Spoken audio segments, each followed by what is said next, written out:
Chief. Sabi ni Chief, modification daw to. Itong pipe na to. Paano naging modification yan? Full system yan. Dapat daw nirehistro. Oh. Diba, Chief? Sabi mo nirehistro, diba? Kaya sabi mo pag nirehistro, dapat 400cc up. Hindi naman yan 400, 100 lang yan. Wala nga kayong panukat eh. Sige, papatikit ako, sukatin nyo yan. Oh. Anong gagawin ko dyan, Chief? Anong checkpoint ko dyan? Hindi ko pipirmahan yan, Chief. Oh. Paano nga yan? Sabi ni Chief, modification. Anong modification dyan? Full system yan. Ayan oh. Kasama yung ano. Anong sabi ng pulis? Modified pipe daw po. Tapos? Yun lang po. Baklasin na Ano? po. Sino nagbaklas? Pulis? Kami po. Ang sabi po niya kasi pag di daw po namin binaklas, yung motor daw po dadalhin. Hindi sinukat. Hindi po. Basta po sabi, modified po yan. Baklasin nyo na. O yan. Hindi yan modified. Same natin kung nasa labas ko. So first time siya na nahuli. Pare-pareho namang malinaw ang mata natin. Sa physical appearance, wala makikitang binago. Kung sasabihin naman na loud part at hindi sinukat, hindi pa rin mananalo ang pulis. Pangalawa, nag-uusap naman kayo ni Sergeant na first time niya nahuli.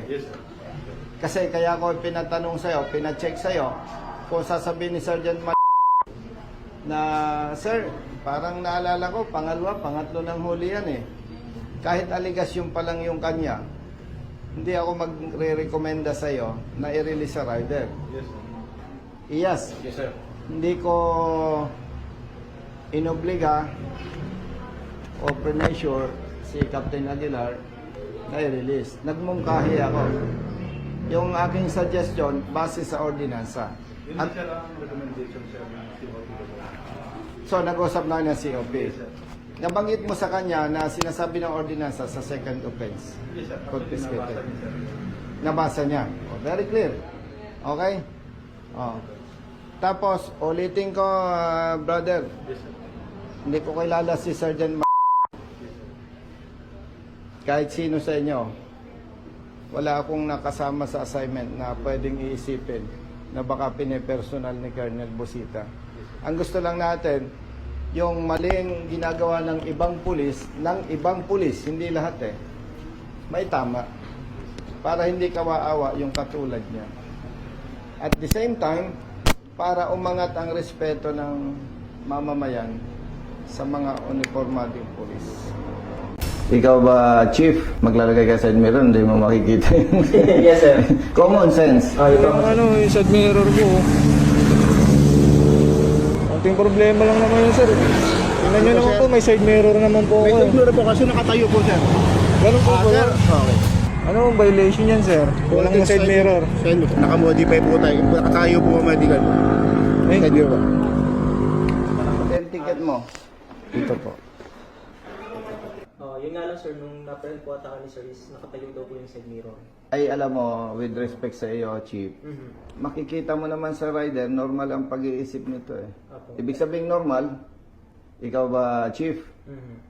Maglalagay ka sa side mirror, hindi mo makikita yun. Yes, sir.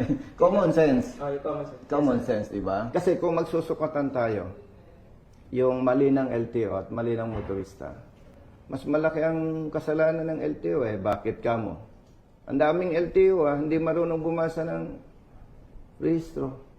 Ibig ko sabihin, Chief, ang hindi maganda kasi, ang daming kapalpakan, ang daming pagkukulang ng LTO, samantalang buo yung side mirror kung nalalaman natin yung public service. Sir, okay ka ba dyan? Baka gusto mong itagilid ng konti, whatever. Public service ba? Parang anong nangyayari, magkakaaway ang motorista at LTO eh. Kaninong motorsiklo yung nasa labas? Tingnan ko nga. Sama mo nga ako, Hepe. Motorcycle po na. Sir, sir? Yes. Hindi po. Imagine, LTO compound, pinapayagan ninyo yan. Walang side mirror. Baka empleyado nyo yan eh. Pakicheck nga kung kanino yan. Kanino daw? Kanino daw? Okay, tama, Brother Matt. Pa-check mo nga kung rehistrado. May rehistro. Pakita mo nga kay Hepe. Okay, tamo. O walang dalang rehistro. Tamo, inimamaneho ng OJT mo, walang rehistro. So, dyan pa lang, Hepe, nag-uumpisa pa lang, may pang-aabuso na.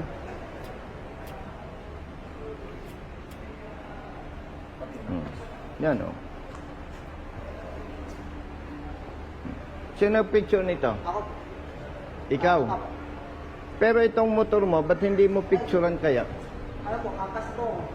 O kaya nga. Ano na lang po? Hindi, ang ibig ko sabihin, OJT mo ang nagpicture dito sa motor ng rider. Kasama po nila sa Oo. service. Na tinikita ninyo at sinasabi nyo improper na pwede naman sabihin, Sir, pakiayos nyo. Siya pa palang nagpicture. Tapos yung kanyang sinasakyang motorsiklo, walang side mirror. Kayo ang nagpapatupad ng batas, counting diferensya, huli.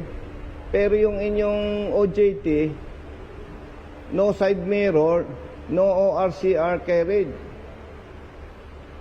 O, sa ngalan ng public service hepe, ipacheck mo kung nakarehistro yan. Karehistro po. Yung ano po, yung mga 3 point po. Oh, hindi rehistrado. Ano po yun, nilistock po yun. Oh, nasaan lisensya mo? Wala mo sir. Hindi dito po sa board ba nito? Bali magkasama po silang dalawa. Plus, no side mirror. 12,000 plus 5,000, 17,000. 800 to 150. Brother Jerry, kunin mo yung 5,000. Bigay mo dito sa rider. Ay, di po sir.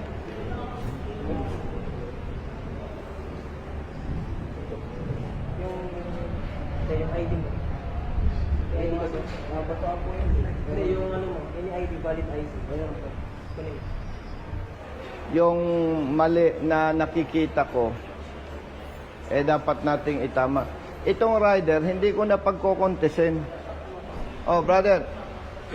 Sige na. Kita mo sir. Sige. Hindi na tayo magkocontest. Sige tayo. Kana po. Brother, aliga, ikaw ang nagpicture during operation, di ba? Pakipicturean mo na din yung motor mo. Bayaran mo na lang yung multa. Epe, sana wag nang maulit yung ginawa ng tao mo. Apo, pagsabayan na lang po sir. Yung mic. Sige. Thank you. Thank you. Sana last na ito. Alin daw ang hindi pwede dyan? Ito daw po. Papalitan daw dapat po 80-80. Yung kanyang rim, base sa specs ng ganitong motorsiklo, Suzuki Raider, okay yung size niya. Yes, boss. Ang sinasabi ng humuli, dapat palitan yung goma. Ang sabi ay Papalitan daw po ng 80-80 po. 80-80. Anong violation?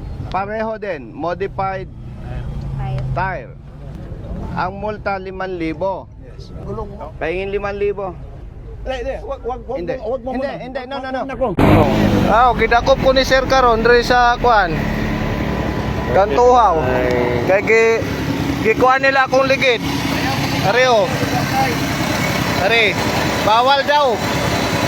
70-80, bawal daw na sa rider. Ora, gidakop ko nila LTO. Wala sila memo gipakita. Pakita mo sa order. Kung say order, kung bawal ba o dili. Viral man jud tarong. Dakop ko nila diri sa kuan. Kanto 6 sa Uhaw. Bagong renew ni. July, renew nako, giaprobahan sa LTO. Yang anong dakpon man ko ninyo? Anong dakpon man ko ninyo nga bagong renew ni? Che pangalan ni mo, sir? Dapat po, dapat. Si Sir Lapot ang naghuli sa akin. Naka-live siya, boss. Ito lang ikuan. Para... Bago lang ka renew yan. Hulihin mo. Hindi, sir, abala kasi duty ko eh. Ay, tawagan ako. Okay sana kung bayaran mo yung duty ko. Sir, may mga concern tayo sa office. Sir, Mahirap naman po mag-concern kami sa office ninyo. Abala po sa amin yun, sir. Hindi kayo nagpalabas ng memo, sir, regarding sa mga gulong eh. Meron na yan. Bagong renew yan, sir, oh. Bakit ni-renew nila? Kung alam ko lang, sir, na bawal yung gulong na ganyan. Sige na, doon na sa opisina yan sa pan. May ano ko na, repeat sign. Tapos, sige, repeat sign. Tapos, remarks mo dyan, nag-video, Sige.